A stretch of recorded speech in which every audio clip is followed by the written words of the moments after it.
let's talk about sewing this great new banded option for the Serenity Sweater. Your construction is going to be pretty similar to sewing up the original Serenity Sweater. There is a variation with the front though. So after you have basted your two front pieces together, you're not going to be adding that elastic to the seam allowance there. So you're going to assemble your front, skip that elastic, and then attach the back and attach your sleeves just like you would the original way. When you sew your side seam, you're not going to be flipping the back hem around to the front. You're just gonna match your hem up at the bottom and sew from the end of the sleeve all the way down to the bottom hem of the top. So you're gonna have what you see right here. I did use my regular sewing machine for assembling this, and I used a straight stitch because this seam does not need to stretch for our sweater to be worn or to get it on or anything, so a straight stitch is fine for that. I actually like to use my regular sewing machine a lot when I'm sewing lightweight sweater knits because I find that the seams are a little less bulky than if I use a serger. Now attaching this bottom band, I am going to be using my serger.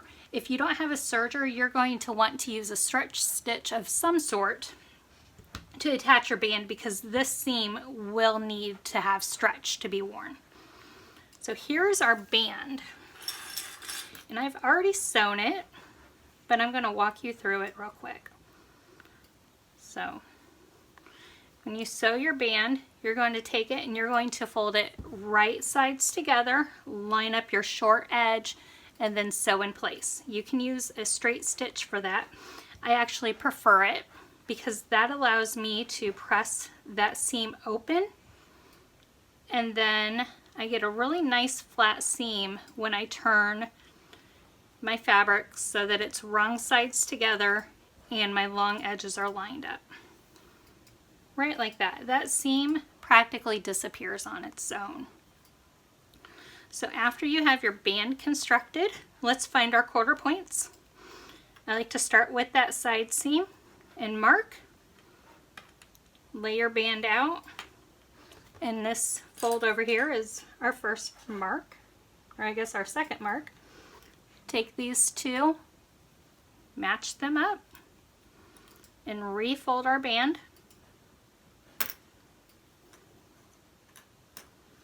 Like that, and then mark our ends again. And just like that, we have our quarter points of our band marked. Now let's mark the bottom of our sweater. Our side seams are our first two marks, and now we need to find our center front and center back.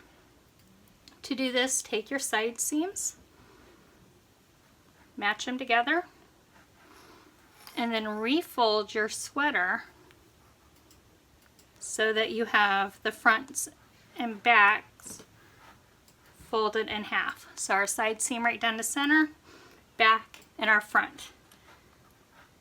And then just mark those. Just like that. So now I'm going to refold our sweater so that our front is on top. There's our side seams, and then our front, center, and back are marked right like that. I have my top inside out, and my band is turned right side out. So now I'm going to take my band, and I'm going to slide it into that bottom of my sweater. I'm going to start with my side seam. See, I told you that that seam just disappears. I'm going to start with the seam of my band, and I'm going to mark it, match it to the side seam. It doesn't matter which side. Just like that. Now this other end I'm going to match to this side.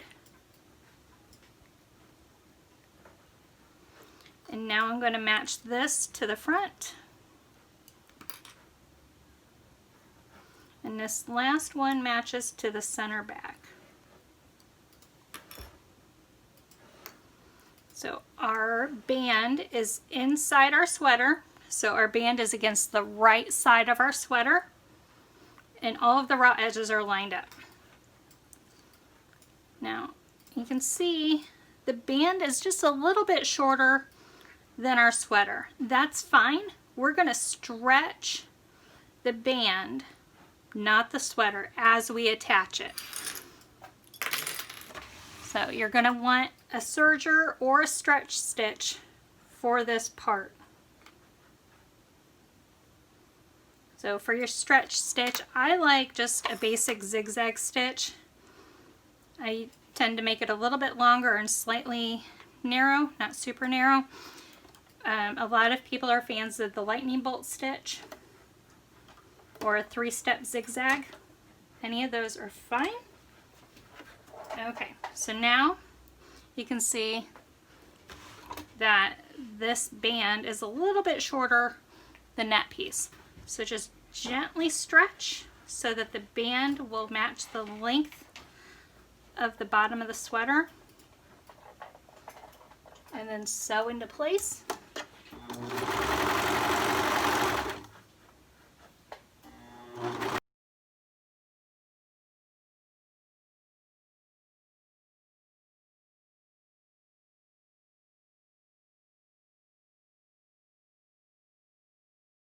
Back to the end.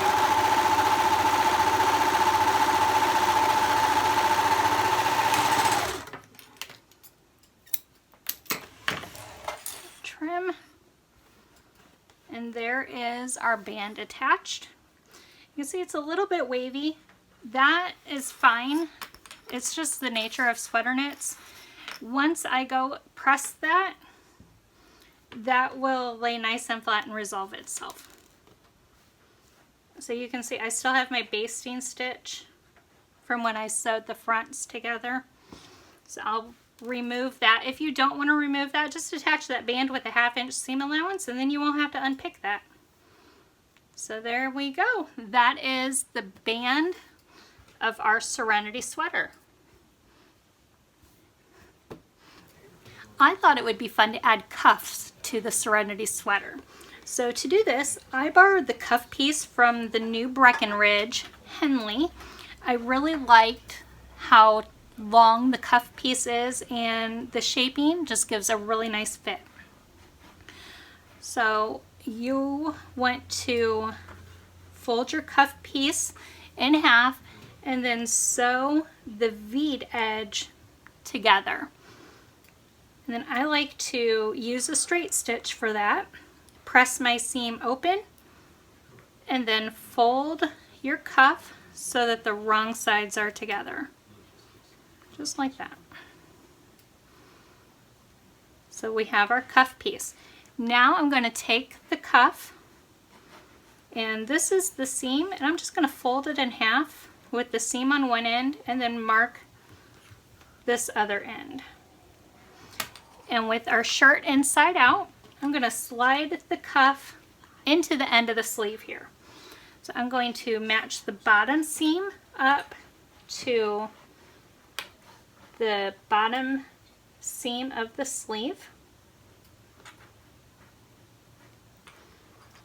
And then I didn't mark it, but I just fold the sleeve in half, and then that fold I match up with that other clip on the cuff.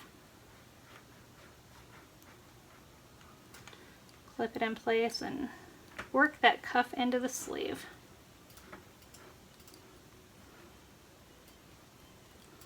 So there, we've pushed this, the cuff is tucked into the sleeve so that the cuff is sitting right side together with the sleeve. Just like that. And now we're going to sew this in place. So you also want to make sure that it's your raw edges that are together. Your folded side of your cuff is up here in the sleeve. So now we're just going to sew right around that edge. I'm going to be using my serger. If you don't have a serger, use a stretch stitch on your sewing machine for this, because this seam is going to need stretch to it to get your hand through this hole.